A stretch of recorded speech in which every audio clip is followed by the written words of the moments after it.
Hello, আসসালামু আলাইকুম everyone. কেমন আছেন সবাই? আশা করি ভালো আছেন। আমিও ভালো আছি, তবে একটু অলস সময় কাটাচ্ছি।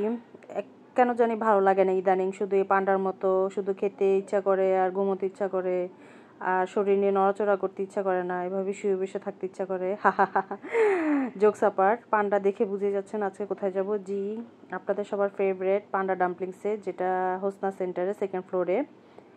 সো প্রথমেই দেখে নিব এই মেসেজ ওয়ালটি, যেখানে কাস্টমাররা এসে কিউট কিউট সুইট মেসেজেস লিখে দিয়ে যায় পান্ডা ডাম্পলিংস জন্য, যেমন তাদের খাবার বা সার্ভিস কেমন লেগেছে।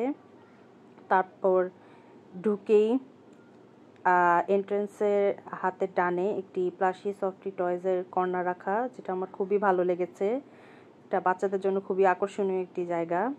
এবং এখানে একটি ডিভাইডারের দুইখানে দুটো বসার জায়গা, এবং এখানে একটি পান্ডা ঝুলে আছে গাছের ডালে, যেটা আমার খুবই ইন্টারেস্টিং লেগেছে। সেটা আরেকটা সাইড কর্নার বসার অ্যারেঞ্জমেন্ট। অতিরিক্ত মানুষ হলে, যেমন ঈদে বা রোজায় অতিরিক্ত মানুষের চাপ পড়লে এই এক্সট্রা চেয়ারগুলো দেওয়া, যাতে এক্সট্রা মানুষরা বসতে পারে। সো এখানে এই যে একটুখানি আমি, যেটা না নিলে নয়, bits and clips of myself. তারপর আমার যেহেতু অনেক ঠান্ডা লেগেছিলো, ওরা আমাকে একটি কমপ্লিমেন্টারি রোজমেরি হট টি দিয়েছিল। তারপর আমি একটি রেগুলার স্পাইসি সোয়ান্ডু নিয়ে নিলাম, যেখানে চিকেন বল ছিল, তারপর ব্ল্যাক মাশরুম ছিল, গরুর বট ছিল, সসেজ ছিল। তারপর একটি চিকেন ডাম্পলিং স্যুপ নিয়ে নিলাম, যেখানে চাইনিজ অনেক হার্ব ছিল, অনেক লাইট একটি স্যুপ ছিল, যেটা খেয়ে আমার ঠান্ডার জন্য খুবই উপকারী হয়েছে। তারপর আমি একটি ফ্রাইড চিকেন নিয়ে নিলাম। চিকেনটি আমার এত ভালো লাগেনি, চিকেনটি ড্রাই ছিল, তবে সসটা খুবই মজা লেগেছে। সো আপনারা ট্রাই করতে পারেন, আপনাদের ভালোও লাগতে পারে। সো তারপর আমি যে কিছু ছবি তুললাম পান্ডাদের, যেহেতু এখানে মেইন অ্যাট্রাকশন হচ্ছে পান্ডা, আর আমার পান্ডা খুবই one of the favourite creatures on earth is পান্ডা।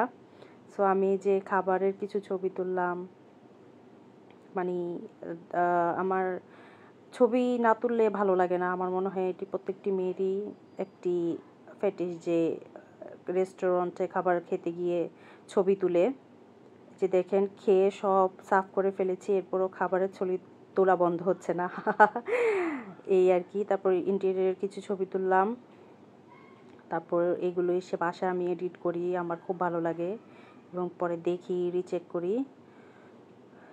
কারণ আমার মনে হয় যে এগুলো ইন্টেরিয়র ছবি তোলা, এত সুন্দর ইন্টেরিয়র করে রেখেছে তারা, ছবি না তুললেই নয়, তাই না?